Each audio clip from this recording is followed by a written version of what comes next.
మానవతతో భూ పరిహారం, రైతులతో కలెక్టర్లు నేరుగా మాట్లాడాలి. RRR త్రైపాక్షిక ఒప్పందం త్వరితగతిన చేసుకోవాలి. జాతీయ రహదారుల నిర్మాణంపైన సమీక్షలో ముఖ్యమంత్రి రేవంత్ రెడ్డి అట. సో ఈ RRR విషయంలో, రీజనల్ రింగ్ రోడ్ విషయంలో వీళ్ళు కొంత ఫాస్ట్గా పనులు చేయడానికి ప్రయత్నం చేస్తున్నారు, ఇటు రాష్ట్రము అటు కేంద్రము. వీళ్ళు ఈ సౌత్ ఆర్ నార్త్ దీన్ని కూడా జాతీయ రహదారిగా గుర్తించండి అని మొన్న రేవంత్ రెడ్డి వీళ్ళందరూ పోయినప్పుడు ప్రధానమంత్రిని ఏదో రిక్వెస్ట్ చేసినట్టున్నారు. సో ఈ RRR అనేది ఇప్పుడు వీళ్ళకి ప్రాధాన్య అంశంగా కనబడతా ఉన్నది. సరే, ఏదేమైనా దీంట్లో ప్రధానంగా ఉన్న సమస్య ఏంటి? తెలంగాణ పేద రైతులంతా వాళ్ళ భూములు కోల్పోతున్నారు. నిన్న ముఖ్యమంత్రి రివ్యూ పెట్టి మానవత దృక్పథంతో ఆలోచించాలి, భూ పరిహారం ఎక్కువగా ఇవ్వాలి అని అడుగుతున్నారు.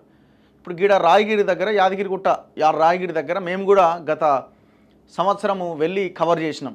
ఆ రైతులు చేయని ఆందోళన లేదు. చివరికి ఈ దుర్మార్గుడు కేసీఆర్ ఆందోళన చేస్తే రైతులందరికీ బేడీలేసి జైలు వేసిండు రైతులకి. సో వీళ్ళు అంటున్నారు మానవతా దృక్పథంతో భూ పరిహారం అందిస్తామంటున్నారు. ఎంత మానవతా దృక్పథం అంటే? ఒక 50,000 ఎక్కువ, ₹1,00,000 ఎక్కువనా? ఎట్లా? ఇప్పుడు ఆ రాయగిరిలో వాళ్ళ ఒక ఎకరా భూమి ₹1,00,00,000 ఆ పైన ఉన్నది. అసలు కోటికి తక్కువ లేనే లేదు. మరి ఎట్లా, ఏ లెక్కతో ఇస్తారు? ఆడ మాజీ ఎమ్మెల్యే ఒక ఆయన ఉండే, ఆయనకి 120 ఎకరాల వెంచర్ ఉండే. ఆ వెంచర్లోంచి పోవాల్సింది అలైన్మెంట్ మార్చి రైతుల భూముల్లోకి వెళ్ళి తీసుకుపోయారు. మరి అలైన్మెంట్ మార్చండి. మీరు చూడండి, RRR సౌత్ ఆర్ నార్త్ ఈ టోటల్ ఈ పరిధిలో ఉన్న ఈ RRRలో ఒక్క రాజకీయ నాయకుడి భూమి గుంట భూమి పోయిందేమో చూపించండి. ఒక పొలిటీషియన్ది. మొత్తం పేద రైతుల భూమే 3 సార్లు మార్చారు ఈ అలైన్మెంట్ని. పాపం ఇక్కడ ఈ రాయగిరి దగ్గర ఉన్న రైతులు, ఇక్కడే కాదు గజ్వేల్, ఇక్కడ ఈ ఏరియాలో కూడా చాలా పెద్ద ఎత్తున ఫైట్ చేస్తున్నారు. యాదగిరిగుట్ట డెవలప్మెంట్ అని ఒకసారి తీసుకున్నారు, అట్లా కోల్పోయారు. అంతకుముందు ఈ హై టెన్షన్ వైర్ పోతుందని అట్లా తీసుకున్నారు, అప్పుడు పోయింది. వాళ్ళు ఇక్కడ పోవడం, ఎంతో కొంత వస్తే పక్కన కొనడం. ఇప్పుడు అది కూడా లేకుండా పోయింది. ఇప్పుడు వీళ్ళకి వచ్చే డబ్బులతోని ఎకరం కాదు కదా, గుంట భూమి కూడా రాదాడ. మొత్తం భూమి లేని నిరుపేదలుగా మార్చేసారు వాళ్ళని. ఇప్పుడు మానవతా దృక్పథంతో పరిహారం ఇస్తామంటే ఎంత? ఏ లెక్కనిస్తారు? ఎంత ఇస్తారు? జాతీయ రహదారుల కోసం సేకరించిన భూములకు పరిహారం చెల్లించే విషయంలో మానవతా దృక్పథంతో వ్యవహరించాలని జిల్లా కలెక్టర్లకు ముఖ్యమంత్రి రేవంత్ రెడ్డి స్పష్టం చేశారు. రాష్ట్రంలో జాతీయ రహదారుల సంస్థ పరిధిలో రోడ్ల నిర్మాణంలో ఎదురవుతున్న సమస్యలపైన సచివాలయంలో సీఎం బుధవారం ఉన్నత స్థాయి సమీక్ష నిర్వహించారు. ఈ సందర్భంగా ప్రభుత్వం నుంచి సహకారం ఉన్నా భూసేకరణ ఎందుకు ఆలస్యం అవుతోందని ప్రశ్నించగా, ప్రభుత్వ రిజిస్ట్రేషన్ ధరలు తక్కువగా ఉండడం, మార్కెట్ ధరలు ఎక్కువగా ఉండడంతో భూములు ఇచ్చేందుకు రైతులు ముందుకు రావట్లేదని జిల్లా కలెక్టర్లు తెలిపారు. దీనిపైన ముఖ్యమంత్రి స్పందిస్తూ వాస్తవ పరిస్థితిని పరిగణలోకి తీసుకొని అందుకు అనుగుణంగా పరిహారం ఇస్తామనే భరోసాను రైతులకు ఇచ్చి భూసేకరణను ఒప్పించాలని సూచించారు. అంటే ఇప్పుడు కేసీఆర్ 5 లక్షలకు 6 లక్షలకి లాగేసిన భూములంతా కాళేశ్వరం కింద, దాని కింద, దీని కింద. మీరెంత ఇస్తారు?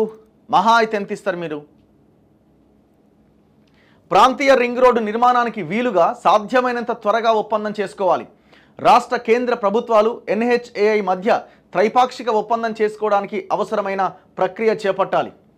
తరతరాలుగా వస్తున్న భూములను రైతులు శాశ్వతంగా కోల్పోతున్నారనే విషయాన్ని అధికారులు గుర్తుంచుకోవాలి. వారి ఆవేదనను పరిగణలోకి తీసుకోవాలి. నష్టపరిహారం విషయంలో మానవీయ కోణంలో నిర్ణయం తీసుకోవాలి. రైతులతో కలెక్టర్లు స్వయంగా మాట్లాడి ఒప్పించాలి. నిబంధనల ప్రకారం రైతులకు ఎంత ఎక్కువ పరిహారం వస్తుందో అంత దక్కేలా చూడాలి. నేనేమంటున్నా అంటే, ఇప్పుడు ఎంత భూమి పోతుంది అంత భూమి ఇంకో దగ్గర ఇవ్వండి.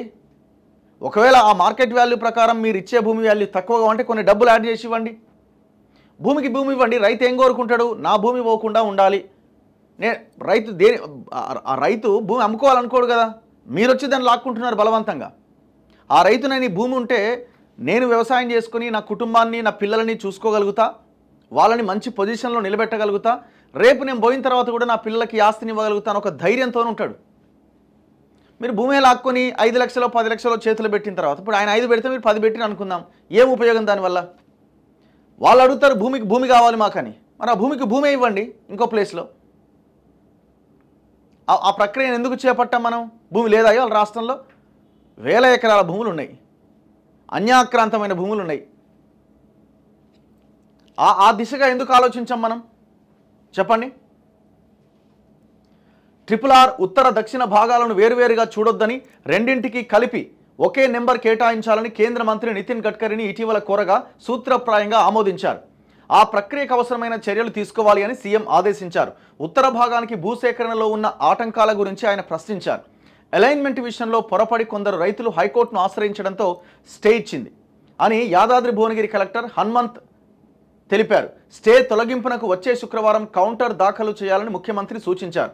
నాగపూర్ విజయవాడ కారిడార్ పరిధిలో ఖమ్మం జిల్లాలో భూసేకరణ పరిస్థితిపైన రేవంత్ ప్రశ్నించారు. ఖమ్మం సమీపంలో విలువైన భూముల నుంచి రహదారి నిర్మించాల్సి వస్తున్నదని, పరిహారం విషయంలో రైతులను ఒప్పిస్తున్నామని ఖమ్మం నుంచి వీడియో కాన్ఫరెన్స్ ద్వారా పాల్గొన్న మంత్రి తుమ్మల నాగేశ్వరరావు తెలిపారు. ఉప ముఖ్యమంత్రి మల్లు భట్టి విక్రమార్క ఖమ్మం నుంచి వీడియో కాన్ఫరెన్స్ ద్వారా మాట్లాడుతూ నాగపూర్ విజయవాడ కారిడార్లో భాగంగా నిర్మిస్తున్న రహదారిలో పెద్ద గ్రామాలు ఉన్న చోట సర్వీస్ రోడ్లు నిర్మించాలి, రైతులు పొలాలకు వెళ్లేందుకు వీలుగా అండర్ పాస్లు నిర్మించాలి అని కోరారు. ఈ అంశాన్ని పరిశీలిస్తామని ఎన్హెచ్ఏఐ సభ్యుడు అనిల్ చౌదరి తెలిపారు. జాతీయ రహదారుల వెంట పొలాలకు వ్యవసాయ వాహనాలు రాకపోకలు సాగించేందుకు వీలుగా గ్రావెల్ రోడ్లు నిర్మించాలన్న ప్రతిపాదన సమావేశంలో వచ్చింది. ఈ అంశాన్ని పరిగణలోకి తీసుకుంటామని అనిల్ చౌదరి చెప్పారు. గ్రావెల్ రహదారి నిర్మాణంతో రైతులకు ఉపయోగపడడంతో పాటుగా భవిష్యత్తులో రహదారి విస్తరణకు కూడా ఎలాంటి ఇబ్బందులు ఉండవని ముఖ్యమంత్రి అభిప్రాయపడ్డారట. సో ఇది నిన్న ఆయన ఈ రోడ్లు వీటికి సంబంధించిన రివ్యూ. మెయిన్ తక్షణం కావాల్సిన పనులు ఉప్పల్ నుంచి 6 కిలోమీటర్లు 7 కిలోమీటర్లు ఒక ఎలివేటెడ్ కారిడార్ అని పెట్టిరు.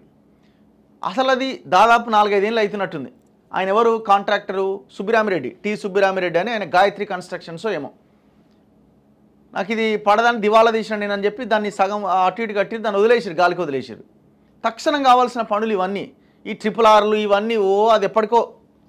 ఇప్పుడేమి ఓఆర్ఆర్ఏ ఎవడెక్కలేడు. ఈ ట్రిపుల్ ఆర్ ఇప్పుడు అంత అర్జెంట్ ఏముంది? ఫస్ట్ వీటిని కానివ్వండి. ఈ బేగంపేట నుంచి Uppal to Tarnaka to Mettuguda to Begumpet Ameerpet రావడానికి నరకం చూస్తారు. ఆ ట్రాఫిక్ని ఎట్లా నియంత్రించాలన్న ప్రయత్నం చేయండి. మీకు జిల్లాల్లో నగరాల్లో ట్రాఫిక్ చాలా దారుణంగా ఉంటుంది. దాన్ని ఎట్లా నియంత్రించాలి? అండర్ పాసులు కట్టాలా, ఫ్లైఓవర్లు కట్టాలా, స్కైవేలు, వీటి గురించి ఆలోచించండి కొంత.